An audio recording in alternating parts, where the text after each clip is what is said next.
Dane Jensen, The Power of Pressure. Why pressure isn't the problem, it's the solution.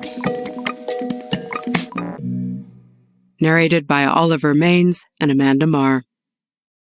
Your heart is pumping. You're nervous. There's no knowing what will happen next. You've been preparing for this moment, but now that it's here, all that prep has suddenly gone out the door. Why all this tension? Chances are you've landed yourself in a high-pressure situation. But whether you're performing surgery in the ICU, competing in the Olympic Games, or giving an important presentation, pressure always seems to find a way to make or break the outcome. Here's the good news. Pressure doesn't have to be a negative thing. In these blinks, you'll learn how pressure, with the right approach and mindset, can actually be incredibly helpful, even unlocking levels of performance that otherwise appear unattainable.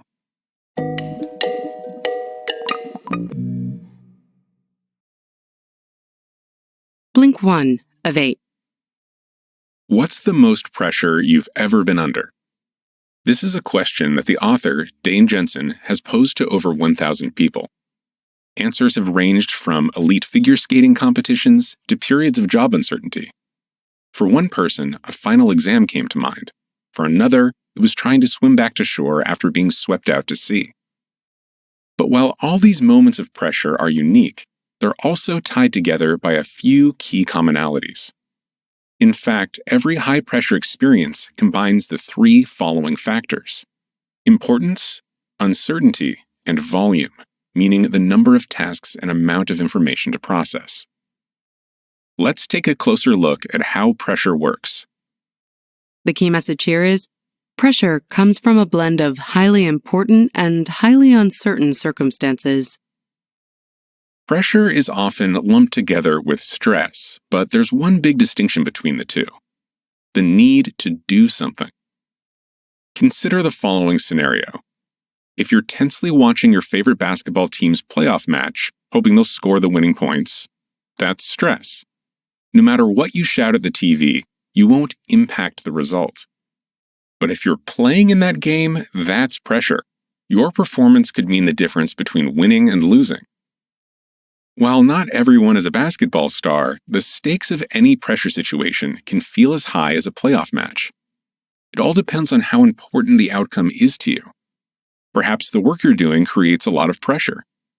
But while the project itself isn't particularly important to you, some aspects are still important, whether it's holding down a job or not having others think of you as unqualified.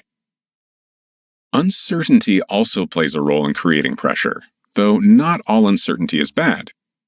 For example, when you're watching a movie, not knowing what comes next adds to the suspense and excitement. But let's say your company merges with another, and managers announce that half of the employees will be made redundant. This period of uncertainty to follow will likely create pressure. It will also add uncertainty to other aspects of your life. Lastly, there's a limit to what you can realistically focus on. If you're juggling multiple responsibilities at home and at work, think of raising a child while working full-time, this also creates pressure. These three components come together to make acting under pressure that much more difficult. Blink 2 of 8. Imagine you've landed an interview at your dream company. It's taken a long time to get to this point, and you've spent the past weeks working through possible interview questions. But once you enter the interview room, you freeze up. Your mind goes blank and you lose access to all of those thoughtfully crafted answers you've prepared. Needless to say, it's not your finest performance and you don't get the job. A few minutes later, in the elevator, everything comes rushing back. If only you'd thought of these impressive responses 10 minutes ago. But it's too late. This is a familiar story for many who experience pressure. But by understanding how pressure affects your mind and body, you can learn to change your response to such situations in the future. The key message here is, pressure creates both a physiological and psychological response. When you're under pressure, your body typically responds by speeding up your breathing. As your heart rate increases, more blood gets redirected to your heart, reducing your peripheral temperature, the temperature of your hands and feet and other extremities. You might start sweating and your shoulders and other muscles tighten. In the short term, it means that performance suffers. Over the long term, elevated cortisol levels from stress are linked to higher cholesterol, blood pressure, and blood sugar, all of which are associated with lower life expectancy. When your body activates like this, your attention narrows too. Your brain continuously decides which sensory information, that is, sounds, sights, smells, and so on, to accept and which to ignore. This is known as sensory gating, and without it, we'd all be overwhelmed by every tiny stimulus. But when under pressure, your sensory gating mechanism becomes much more restrictive. It creates a sort of tunnel vision, and your focus is narrowed so that even the most obvious information is missed. Extreme sensory gating makes it difficult to absorb and learn new information, and also inhibits creativity and your capacity for empathy, skills that are helpful in pressure situations. Over the long term, this attentional tunneling can even become your default state, impacting your life satisfaction, social relationships, and emotional health. So, pressure might seem unbeatable. But while some circumstances are out of your control, pressure itself is an internal experience. And because of that, you can change how you respond to it. Blink 3 of 8. So, if pressure is that unhelpful and dangerous to your health, then surely you need to do something about it? Yes, exactly. When confronting pressure, there are several steps you can take to manage your response. You can begin by identifying what kind of pressure it is. There are two main types of pressure. A short-term pressure situation, called a peak pressure moment, is a high-stakes event like a sports competition or job interview. And then there's long-term pressure, called pressure over the long haul, that usually builds toward a peak pressure moment. Do you remember that pressure consists of three core ingredients: importance, uncertainty, and volume? When facing a peak pressure moment, start by examining the first of these, its importance. The key message here is approach peak pressure moments by first recognizing what isn't at stake. Think back to that earlier example of the nerve-wracking job interview, a typical peak pressure moment. What could you have done to sidestep your default response to that pressure? The stakes were clear. If you performed well in the interview, you'd get hired. But fixating on the stakes is often counterproductive, only adding to the pressure and making the importance of the result appear larger. No, the first step is to do the exact opposite. Focus on what's not at stake. Zoom out and identify what in your life won't change regardless of the outcome. Will you still have your partner, children, or other relationships with family and friends? What about your health? Will it stay the same? Will you still be mostly financially secure? Think of the anchoring forces in your life and use those as a counterweight to the pressure of the moment. Sometimes that's enough. But for other peak pressure moments, this technique can't completely offset the prospects of failure. To avoid spiraling from anxiety to panic, try becoming your own psychologist by asking three key questions. First, critically examine what you claim is at stake. What hard evidence exists that this is really a vulnerable point? Second, imagine you're advising someone else in your predicament. If someone on your team blundered through a presentation, would you really think he was a complete failure? And third, if you're not sure something is at stake, ask yourself this: what value do you get from assuming this is at risk? Focusing on what's truly important is a good start. But the next part of the pressure equation requires another tactic: handling uncertainty with direct action. Blink 4 of 8. One day, the trauma center at St. Michael's Hospital in Toronto received a patient in dire condition. The patient had been stabbed in the heart, and just a few minutes before arriving, there was no pulse. But there was still a way to save this stab victim: a risky procedure called a thoracotomy, in which doctors remove blood from around the heart. Dr. Andrew Petrosoniak, the emergency physician and trauma team leader, needed to act quickly. The trauma surgeon wasn't there yet, so he and his team started prepping for surgery, ventilating and medicating the patient, and reducing bleeding. By the time the surgeon arrived, the patient was ready for surgery. Because the trauma team didn't fixate on circumstances beyond its control, the whereabouts of the surgeon and the procedure's 5% survival rate, and focused on what it could change, the patient survived. The key message here is, in the face of peak pressure uncertainty, focus on what you can control. The stab victim from St. Michael's Hospital is an extreme example, but just goes to show the power of blocking out everything that isn't within your control. Focusing on things you can't change often amplifies the uncertainty of the situation. Instead, remind yourself that 3 things are always within your control: your routine, breathing, and perspective. A set routine provides you with a flexible structure to adapt to uncertain circumstances. Dr. Petrosoniak's team had a pre-briefing routine which plans out the first 5 minutes of tasks. This gives the team a sense of control from the onset. Your breathing, though automatic, is also under your control. It quickens during peak pressure moments, but by consciously slowing down and deepening your breathing to, say, 6 complete breaths per minute instead of the usual 12, your heart rate has a chance to align with your breathing again. This is called coherence and helps your heart and your brain to counteract the effects of immediate stressors. Finally, there's perspective.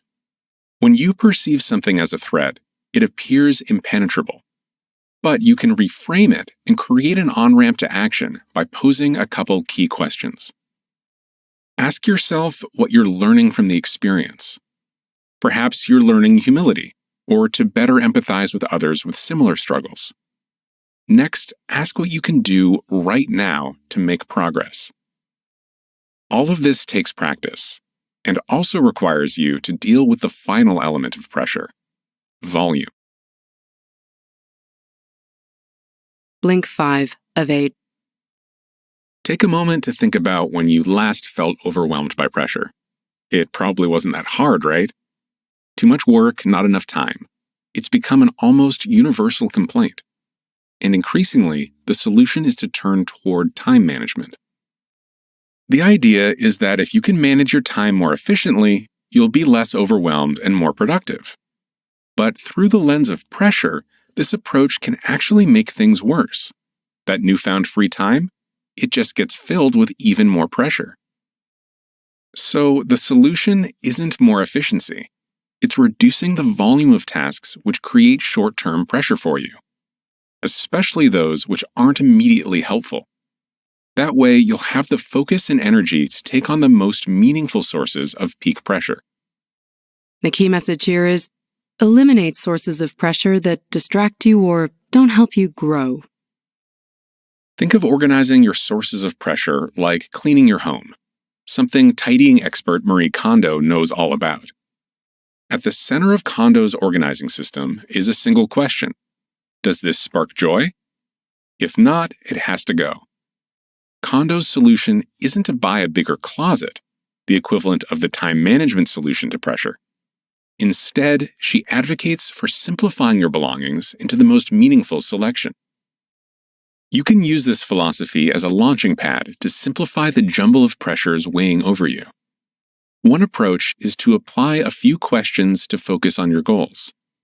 For each source of pressure, ask, will this help me grow? If it's not getting you closer to one of your goals, what's your justification for keeping it around? The next question filters out sources of pressure that actively distract you. Does this help or hurt my performance? When Canadian swimmer Martha McCabe was training for the 2020 Olympic trials, the constant phone contact with her family and friends was stealing her attention from the task at hand. Her solution? Deleting her social media apps, buying a new SIM card, and only giving out her new phone number to a select few family members and friends. She didn't have to keep deciding which messages were important and which could wait. Maybe McCabe's solution isn't practical for your specific situation, but you can identify other opportunities to simplify. As productivity guru Tim Ferriss puts it, creating space is about finding a single decision that eliminates 100 other decisions. Blink 6 of 8. Now that you're armed with a few tools to take on peak pressure moments and focus on performing at your best, there's another side to pressure that has so far taken a back seat. Pressure over the long haul. Consider the story of Rick Hansen. A talented athlete as a child, Hansen was left paralyzed from the waist down following a tragic truck accident. After his recovery, he started participating in wheelchair races, and over the course of his career won 19 international wheelchair marathons and 6 medals at the Paralympic Games. Then he had a crazy idea. He'd wheel around the world, raise $100 million for spinal cord research, and increase awareness of the potential of people with disabilities. The key message here is, manage pressure over the long haul by connecting with why it matters to you. The trip took 26 months as Hansen traversed 24,000 miles and 34 countries. In the end, it was a success. He raised not $10, but $36 million for spinal cord research. But the journey was full of day-to-day struggles, from injury and mechanical issues to frustration and self-doubt. So how did Hansen make it through? He constantly reminded himself why he was doing this in the first place and why it was so important to him. When pressure isn't just a single event, but a long period, you need another approach to stay motivated and focused, and that requires finding meaning to carry you through. You can do that by checking if it provides any of the 3 core types of meaning: growth, contribution, and connection. Similar to peak pressure moments, long-haul pressure should help you get closer to your goals in some way. So when the daily grind leaves you feeling trapped, simply ask yourself, is this helping me grow? Rick Hansen, in the thick of his expedition, described his feelings with words like despair, anger, and scared. But for him, it was worth the reward. You can also find meaning and satisfaction in helping others. Think of who you're helping by enduring this pressure. Whose life will improve? And finally, pressure can help you get closer to those you care about. These forms of meaning won't just turn pressure around. They can provide you with a deeper motivation to achieve your goals. And if you struggle to find any meaning in your long-haul pressure, then perhaps it's time to reevaluate why you've taken on this challenge in the first place. Blink 7 of 8. Once you connect with the importance of your long-haul pressure, what's next? This motivation will keep you moving in the right direction, but how do you keep up your energy in the face of perpetual uncertainty? For peak pressure uncertainty, the answer was direct action. But over the long haul, this will just lead to more helplessness. The future is infinitely uncertain, so trying to control or minimize future uncertainty is a losing battle. Some turn to unconditional optimism, having faith that the future holds only the best-case scenario. But that too can create a brittle mindset ready to be broken. In fact, no matter who you are or what you do, the future will remain uncertain. So rather than controlling uncertainty, aim to accept it. The key message here is, manage long-haul uncertainty by accepting that the future is uncertain and unknowable. The best approach to uncertainty over the long haul requires holding 2 ideas in your mind which can make up what the author calls the paradox of uncertainty. The first is coming to terms with the fact that you can't know what the future will bring. The second, somewhat contradictory attitude is to trust that in the end, everything will work out. It may not turn out as you expected or desired, but what will happen will happen. This 2-pronged mindset fueled the resilience of James Stockdale, a U.S. Navy officer who was captured early in the Vietnam War. During his imprisonment, he endured beatings, torture, and long bouts of solitary confinement in a 3-by-9-foot cell. But despite his physical injuries, he emerged 7 years later mentally unbroken. This isn't to say it was an easy journey. He didn't know when he'd be released, if ever. He couldn't know what was going to happen.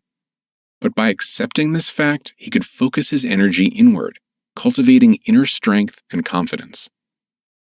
There's a crucial difference between accepting uncertainty and the route of pessimism. It's surrendering any sense of impact over one's challenges. In the face of long-haul pressure, accepting uncertainty reframes the future to contain more than just one possibility.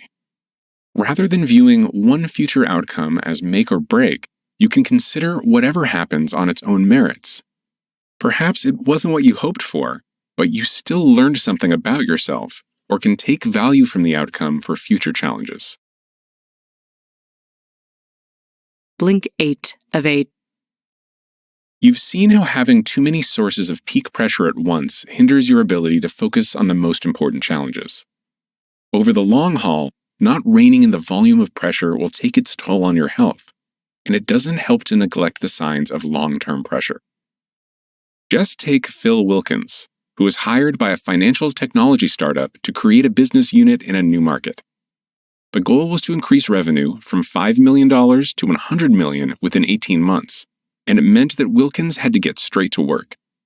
He put in 20-hour days on the road meeting with clients, ignoring his exhaustion. After having a seizure at the wheel, he knew he had to rethink his priorities. The key message here is curb the volume of pressure over the long haul by sleeping enough, eating well, and exercising. Wilkins had been so focused on the job at hand that his health and well-being suffered as a result. His recovery plan involved a complete overhaul of the way he lived, starting with sleep habits. When he was putting in those exhausting days of meetings and commuting, he averaged 5 hours of sleep each night, 2 hours below the recommended 7-hour minimum. Over time, that adds up. One study from the Central Queensland University in Australia compared the effects of sleep deprivation and alcohol consumption. The results suggested that after being awake for 17 hours or more, you have the same cognitive performance level as someone who's legally drunk, with a blood alcohol concentration of around 0.05%. It's best to have a consistent sleep schedule and a routine to transition between your active day to sleep, such as reading or breathing exercises. Nutrition is also a key factor in supporting long-term performance under pressure. The author recommends eating every few hours to avoid an energy crash and sticking to foods with low glycemic indexes. Lastly, movement is vital to dealing with pressure, especially if you spend a great deal of your day sitting. One study by the Harvard T.H. Chan School of Public Health found that routinely replacing 15 minutes of sitting with 15 minutes of running often helped stabilize participant mood and reduced stress. Prioritizing these 3 areas will provide you with the energy and fitness you'll need to tackle pressure over the long haul.